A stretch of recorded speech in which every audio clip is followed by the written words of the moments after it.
मोदी सरकार ने किसानों के लिए यूनिक आईडी बनाने का काम शुरू कर दिया है। ये आईडी 12 अंकों की होगी।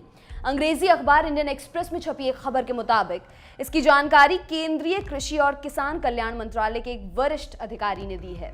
8 करोड़ किसानों की डिटेल जुटाई जा रही है। किसानों के लिए लॉन्च होने वाली यूनिक आईडी क्या है वो भी आपको बताते हैं और क्यों लाई जा रही है। पहले ही आधार जैसी आईडी है तो नई यूनिक आईडी की जरूरत क्यों पड़ी, इसे लेकर क्या आशंकाएं उठ रही हैं, इन सब सवालों के जवाब तलाशने की कोशिश आज हम करते हैं। किसानों की अलग अलग सूची सरकार के पास होती है, जैसे पीएम किसान का डेटाबेस है। इसी तरह soil health card, land record, crop loan, insurance और अन्य डेटाबेस भी सरकार के पास हैं, लेकिन वो इसे लिंक नहीं कर पा रही है। यूनिक आईडी के जरिए सरकार चाहती है कि हर किसान की एक प्रोफाइल बन जाए, जिससे आईडी नंबर डालते ही एक ही जगह पर सरकार को सारी जानकारी मिल जाए। उदाहरण के लिए, अगर किसी किसान के पास यूनिक आईडी है, उसकी सारी जानकारी एक डेटाबेस से जुड़ी है, तो सरकार के लिए पता लगाना आसान होगा कि किसान अपने खेत में क्या बो रहा है, उसके लिए कितना इंश्योरेंस प्रीमियम दे रहा है, उसके लिए कितना लोन लिया है। ये भी पता चलेगा कि किसान ने कितनी खाद खरीदी और उस पर कितनी सब्सिडी ली। इस सबके मद्देनजर सरकार चाहती है कि किसानों के डेटा को एकत्र करके एक प्रोफाइल बना दी जाए। जैसे कंपनियां विज्ञापन के लिए लोगों की प्रोफाइल बनाती हैं, उसी तरह से डेटाबेस बनने के बाद सरकार और कंपनियों के लिए जानना आसान हो जाएगा कि फला किसान क्या उगा रहा है, तो उसे किस तरह की चीजों की जरूरत है।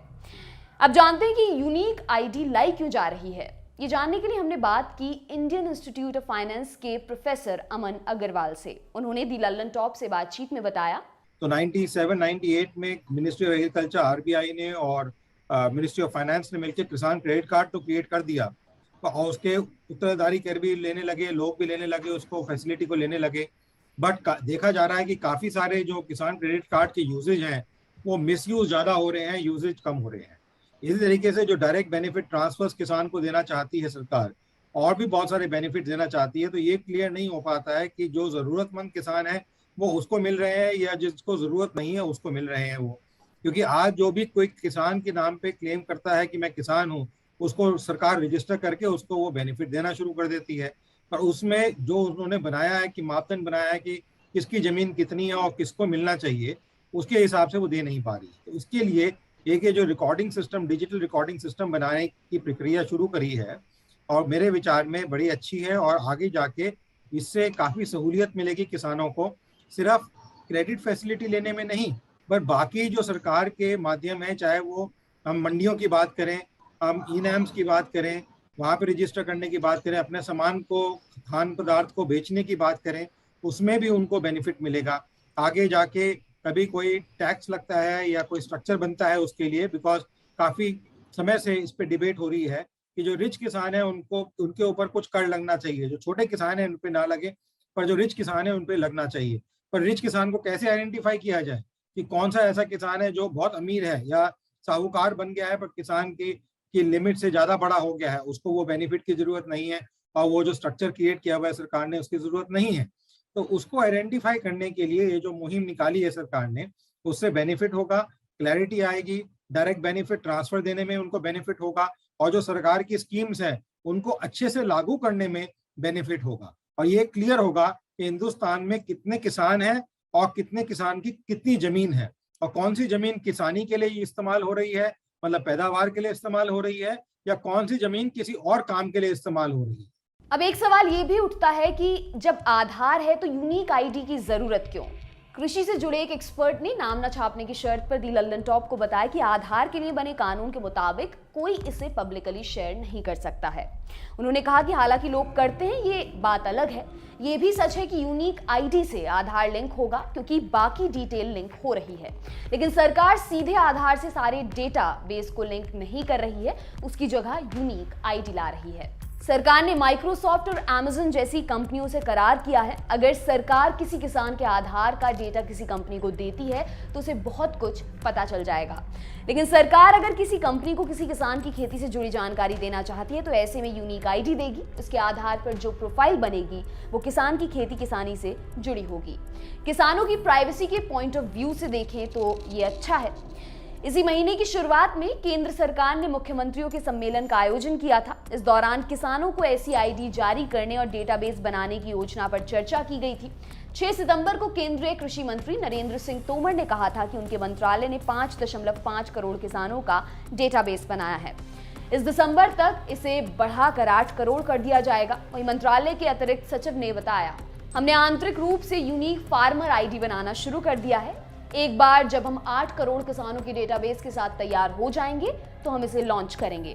अब तक मध्य प्रदेश, उत्तर प्रदेश, राजस्थान और आंध्र प्रदेश सहित 11 राज्यों के लिए डेटाबेस तैयार किया गया है। तेलंगाना, केरल और पंजाब सहित बाकी राज्यों को आने वाले महीनों में कवर किया जाएगा। और अब ये भी जान लेते हैं कि किस तरह के किसानों की यूनिक आईडी बनेगी। एक्सपर्ट ने हमें बताया कि सरकार ने इसी साल 1 जून 2021 को एक पेपर सार्वजनिक किया था। उस पर फीडबैक मांगा गया था। एक्सपर्ट के मुताबिक उस पेपर में साफ साफ ये लिखा है कि ये लैंड रिकॉर्ड पर आधारित होगा। अगर ये सिर्फ उन्हीं किसानों के नाम पर बनेगा जिनके नाम जमीन है तो बहुत किसान छूट जाएंगे। ज्यादातर घरों में पुरुषों के नाम पर ही जमीन है, जबकि महिलाएं भी खेती के काम में लगी हुई हैं। आंकड़े बताते हैं कि 70% खेतों में काम करने वाली महिलाएं ही हैं। लैंड रिकॉर्ड के आधार पर यूनिक आईडी बनने से पहले महिला किसानों के बाहर होने का खतरा है। बटाई पर खेती करने वालों को सरकार की योजनाओं का लाभ नहीं मिलेगा। उसी तरह पशुपालन से जुड़े किसानों को लाभ नहीं मिलेगा। पशुपालक, मछुआरे या वन उपज में लगे लोगों को किसान मानना चाहिए, लेकिन अगर यही रहा तो बहुत सारे लोग किसान होने की श्रेणी से बाहर हो जाएंगे। हालांकि प्रोफेसर अमन अग्रवाल का कुछ और कहना है। उनका मानना है कि हो सकता है पहले चरण में सरकार लैंड के बेसिस पर किसानों को यूनिक आईडी दे रही है। अगले चरण में उन किसानों को भी शामिल किया जाए जो दूसरों के खेतों में काम करते हैं, यानी जिनके पास जमीनें नहीं हैं। प्रोफेसर अमन के मुताबिक अगर सरकार ने इस बारे में सोचा नहीं है तो उसे सोचना चाहिए, और अगर ऐसी प्लानिंग है तो बहुत सही है। इसे लेकर क्या आशंकाएं उठ रही हैं? कृषि विशेषज्ञ देवेंद्र शर्मा का कहना है, यूनिक आईडी को जब मैं एग्रीटेक स्टार्टअप के साथ मिलाकर देखता हूं तो एक चीज बड़ी स्पष्ट हो जाती है कि जब कंपनियों के पास किसान का डेटा आ जाएगा तो कंपनियां अपनी ज़रूरत के हिसाब से किसानों को वही एजुकेशन या अवेयरनेस देंगी जो वो चाहती हैं। उन्हें वही माल सप्लाई करेंगी। अभी उनके पास किसानों का कंक्रीट डेटा नहीं है। डेटा आने के बाद कंपनियां आसानी से किसानों तक पहुंच सकती हैं। कृषि विशेषज्ञ ने अपने अनुभव के आधार पर बताया कि लैंड रिकॉर्ड का पहला डिजिटलाइजेशन कर्नाटक में हुआ था भूमि प्रोग्राम के जरिए। उन्होंने बताया, मैं वहां गया था। उस समय कहा गया था कि इससे करप्शन रुक जाएगा और भी कई तरह के दावे किए गए थे, लेकिन लैंड का डिजिटलाइजेशन होने के बाद कॉर्पोरेट के लिए या बिजनेस के लिए कौन सी जमीन लेनी है उनके लिए रास्ता आसान हो गया। करप्शन कंट्रोल नहीं हुआ है। कंपनियों के लिए डेटा आसानी से उपलब्ध हो गया। यूनिक आईडी से ये एक चीज भी होने जा रही है। डेटा किसान से जमा कर रहे हैं और वो इसका मतलब नहीं समझेगा। देवेंद्र शर्मा ने कहा, लैंड रिकॉर्ड के डेटा में बहुत खामियां हैं, इसलिए पीएम किसान निधि स्कीम का 6,000 रुपया नहीं मिल पाता। 11 स्टेट का डेटा मिल चुका है। ये डेटा सरकार के पास आएगा तो उसमें एक्सक्लूजन हो जाएगा। सवाल ये भी है कि जो डेटा ठीक नहीं होगा उसका कैसे यूज करेंगे। हालांकि अमर अग्रवाल का कहना है, देखिए जी, जब पैन कार्ड आया था तब भी बड़ी आशंका बनी थी। आज से 20 साल पुरानी बात हुई है ये। तब आया था तभी बड़ी आशंका बनी थी कि पता नहीं चाहे सरकार लोगों को घटेरे में लेना चाहती है, लोगों का डेटा लेके उनको पब्लिक बनाना चाहती है, क्या करना चाहती है, मिसयूज करना चाहती है। डेटा की जहां तक बात है, मिसयूज होने की उम्मीद होती है, चांसेस होते हैं डेटा के। अब जैसे कुछ न्यूज़पेपर्स में आया है कि बड़ी बड़ी कंपनियां हैं जैसे फेसबुक है और इस टाइप की जो सोशल मीडिया कंपनीज हैं, उनका डेटा भी लीक होता है और फेसबुक पता नहीं कितने $1 मिलियन उनको कंपनी उन लोगों को देता है जो उनका डेटा को हैक करता है। तो जब एक डेटा वहां पे भी हैक हो रहा है, पर्सनल इन्फॉर्मेशन भी आ रही है, इसमें वो ऐसी कोई इन्फॉर्मेशन तो ले नहीं रहे, वो आपसे ले रहे हैं कि आपकी कौन सी जमीन है, आपका नाम क्या है, आपके बाप दादा का नाम क्या है, ताकि आपका एक निर्धारित स्ट्रक्चर, और ज्यादातर चीजें आधार से लिंक होंगी। तो जहां तक आपका नाम है, आपकी डेट ऑफ बर्थ है, आपका एड्रेस है, वो तो आधार कार्ड से आ ही गया। आपका मोबाइल नंबर है, वो भी आधार कार्ड से आ गया। अब तो सिर्फ ये देखना है कि आपकी कौन सी जमीन है, वो जमीन आपके नाम पे है, किसी और के नाम पे है, कौन उत्तराधिकारी है उस जमीन का, उस जमीन पे क्या किसानी क्या कर रहा है, क्या पैदावार कर रहा है, उस चीज को देखने के लिए कर रही है। जहां तक प्राइवेट कंपनियों का रोल है, मेरे विचार में ऐसा कोई सरकार की मंशा नहीं है।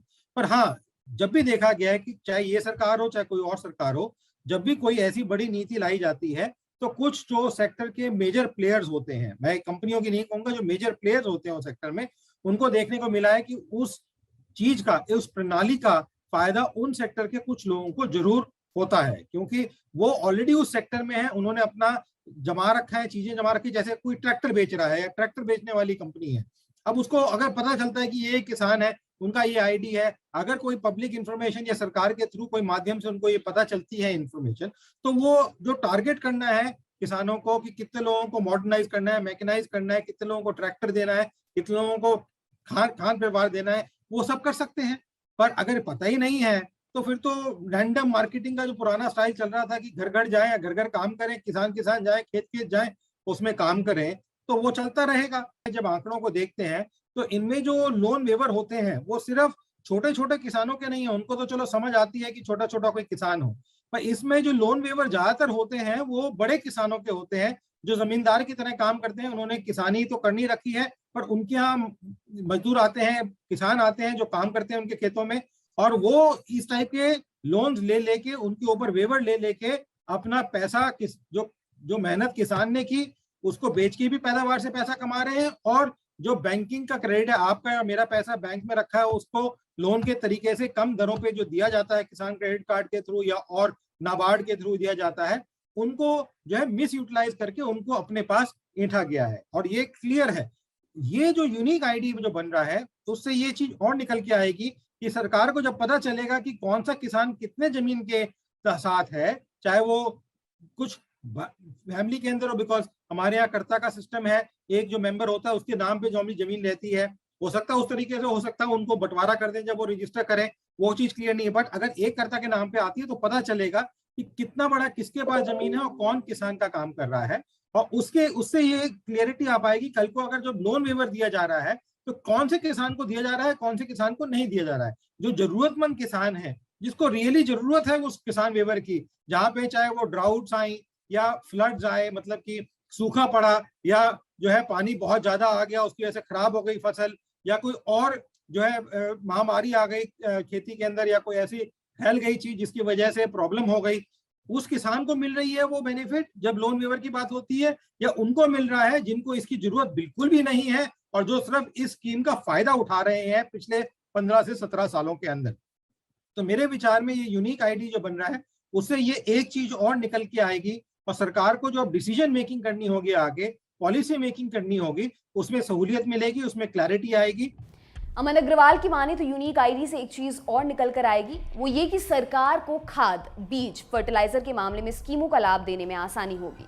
हालांकि एक एक्सपर्ट ने दूसरा पहलू रखा, नाम न बताने की शर्त पर उन्होंने कहा, सरकार के पॉइंट ऑफ व्यू से देखें तो खाद सब्सिडी बड़ा अमाउंट है जिसे वो कम करना चाहती है, एलपीजी की तरह। सिलेंडर वाली कहानी सरकार खाद सब्सिडी के साथ दोहराना चाहती है, एक तरह से पूरी तरह सब्सिडी खत्म करना चाहती है।